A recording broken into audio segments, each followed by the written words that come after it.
Ava Nicole Francis.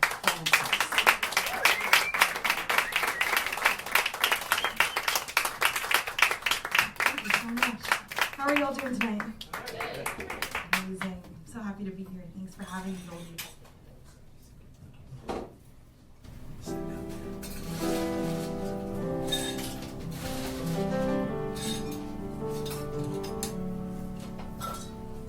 I took a plane to see a boy who always kept me waiting.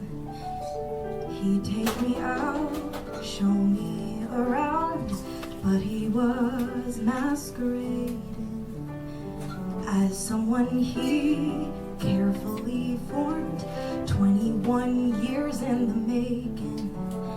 And so we agreed that one last time we could pretend we're worth saving, but it's too late now.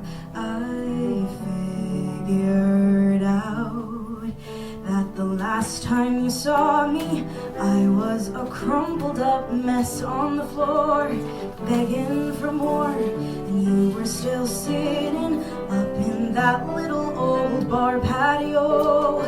You couldn't go. Something about you kept me sitting there, hoping you'd come down and say that you cared. All the while you're on the phone with her. Little did I know you spared me from your hurt.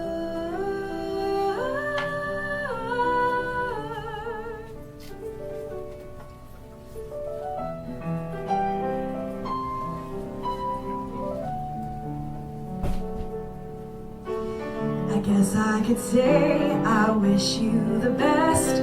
It would show I was growing, but inside I'm just glad I survived all the things I was condoning. And you're too weak now. I figured out that the last time you saw me, I was a crumpled up mess on the floor, begging for more, and you were still sitting up in that little old bar patio. You couldn't go. Something about you kept me sitting there, hoping you'd come down and say that you cared. All the while you're on the phone with her. Little did I know you spared me from your hurt.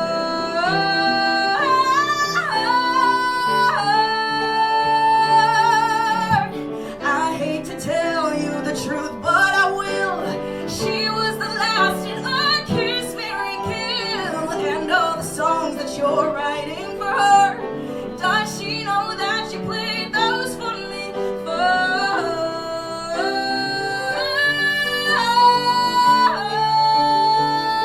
Played those for me first.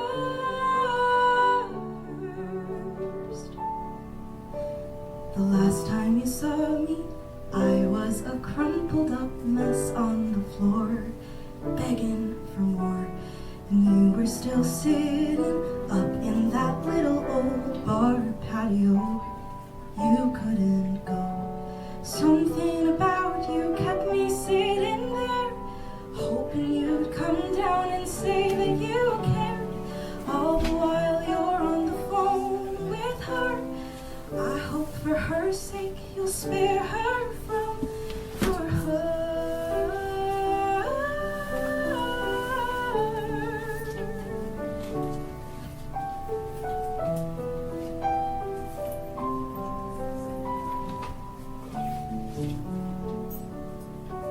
Beautiful.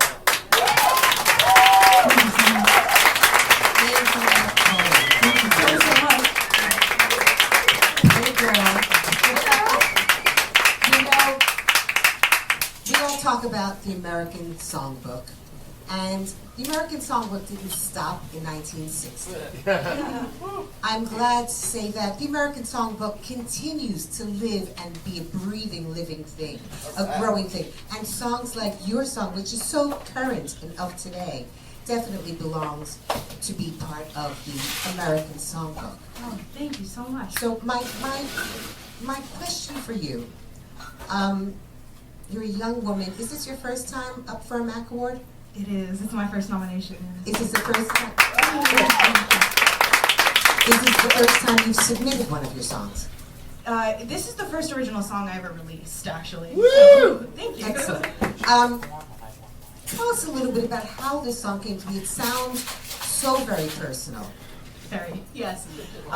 Yeah, you know, tale as old as time. I was dating this guy for a while, and we were very happy, very in love, and he disappeared out of nowhere, and we did long distance. He lived in Oklahoma, which probably should have been my first clue. But I flew over to you know, get everything sorted out. He was supposed to move here, so I needed to figure out rent stuff and all of that. And he left me at the airport in Oklahoma, and I know, and so no, I'm truly okay. I you know, I had You're the conversation. Woman. You're a strong woman. I had the conversation. We came back.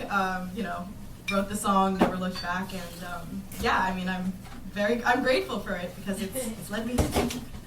And do you have a background in musical theater? Have you done cabaret? Are you doing more cabaret?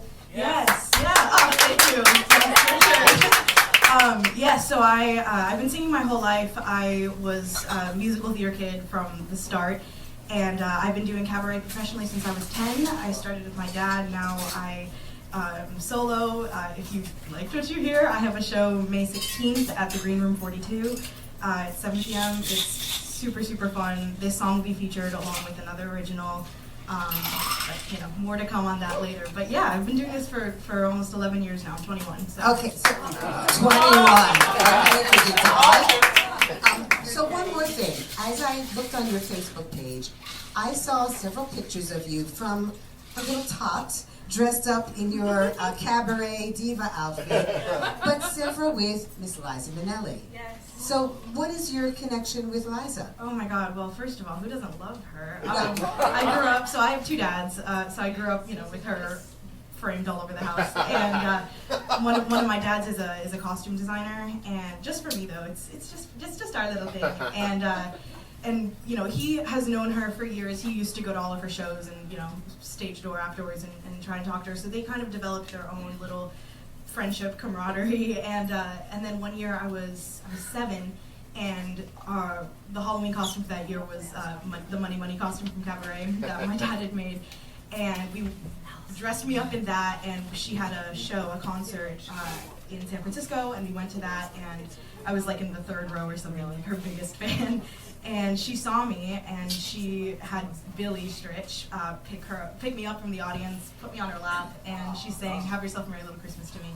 And we've just been like, you know, I love her. She's always been an idol of mine. So It seems from the pictures I've seen, it almost seemed like she mentored you through the years as well. I like to think so. Yeah, I like to think so. I don't know if she'd think that, but no, I would love to think so. And I've taken a lot of the wisdom that she's just put out, whether it's directly to me or just into the world in general. So yeah, I love her. Well, between your voice and your songwriting, definitely someone to keep your eye on. Thank you so much. Thank you all so much. Thank you all.